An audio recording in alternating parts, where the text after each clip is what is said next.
আসসালামু আলাইকুম রহমতুল্লাহি আবরাকাত। সম্মানিত ভিউয়ার্স, কেমন আছেন? আশা করি সবাই ভালো আছেন। তো আজকে আমি আপনাদের সামনে যে ওয়ার্ডটা নিয়ে আলোচনা করব সেই ওয়ার্ডটা হলো রাদনয়। রাদনয় মানে মাতৃ। তো মূলত এই শব্দ নিয়ে আপনাদের সামনে আলোচনা করব। শব্দ নিয়ে টোটাল দুইটি সেন্টেন্স আপনাদের সামনে উপস্থাপন করব। রাদনয় মানে মাতৃ। তো রাতনয় এই শব্দটা খুবই গুরুত্বপূর্ণ একটা শব্দ। তো ভিউয়ার্স, আপনি যদি আমার চ্যানেলে নতুন হয়ে থাকেন চ্যানেলটিকে অবশ্যই সাবস্ক্রাইব করবেন, পাশাপাশি লাইক দিয়ে পাশে থাকবেন।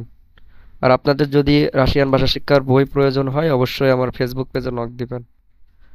তো চলুন, যে দুটি সেন্টেন্স আপনাদের সামনে উপস্থাপন করব, সেন্টেন্স দুটি হলো, প্রথমটি হলো ইপনস্কি।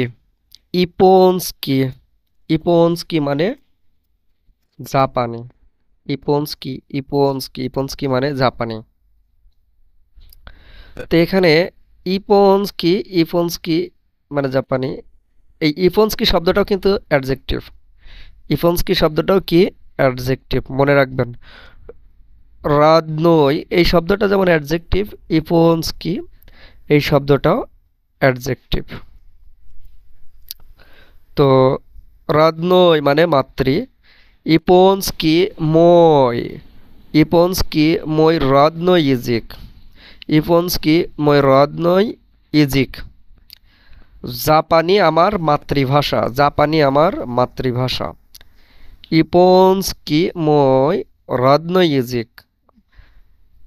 জাপানি আমার মাতৃভাষা।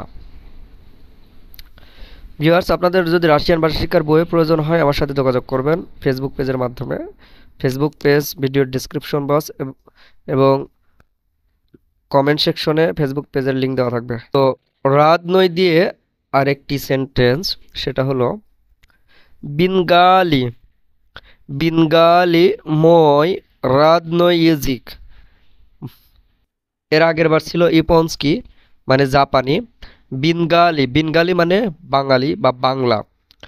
তো এটা দেওয়ার উদ্দেশ্য, যেহেতু আমরা বাঙালি তো আমাদের মাতৃভাষা বাংলা, সো আপনাদেরকে বোঝানোর জন্য বিনগালি দিয়েছি। তো এখানকার উচ্চারণটা কিন্তু বিনগালি হবে। বিনগালি মই রাদনই ইজিক। বাংলা আমার মাতৃভাষা।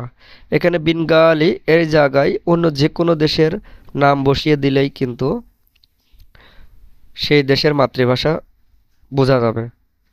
তো প্রত্যেকটা সেন্টেন্স এভাবেই নিজেরা তৈরি করার চেষ্টা করবেন, তাহলে দেখবেন অটোমেটিকভাবেই আপনারা সেন্টেন্স তৈরি করতে পারতেছেন। শুধু নিজেদের ইচ্ছা থাকা লাগবে, আকাঙ্ক্ষা থাকা লাগবে, অদম্য চেষ্টা থাকা লাগবে। যদি অদম্য চেষ্টা থাকে তাহলে আপনিও পারবেন জয় করতে। রাদনই মানে মাতৃ। বিনগালি মই রাদনই ইজিক। বিনগালি মই রাদনই ইজিক। বাংলা আমার মাতৃভাষা। তো ভিউয়ার্স, আপনি যদি আমার চ্যানেলে নতুন হয়ে থাকেন চ্যানেলটিকে অবশ্যই সাবস্ক্রাইব করবেন, লাইক দিয়ে পাশে থাকবেন। সবাই ভালো থাকবেন, সুস্থ থাকবেন। আল্লাহ হাফেজ।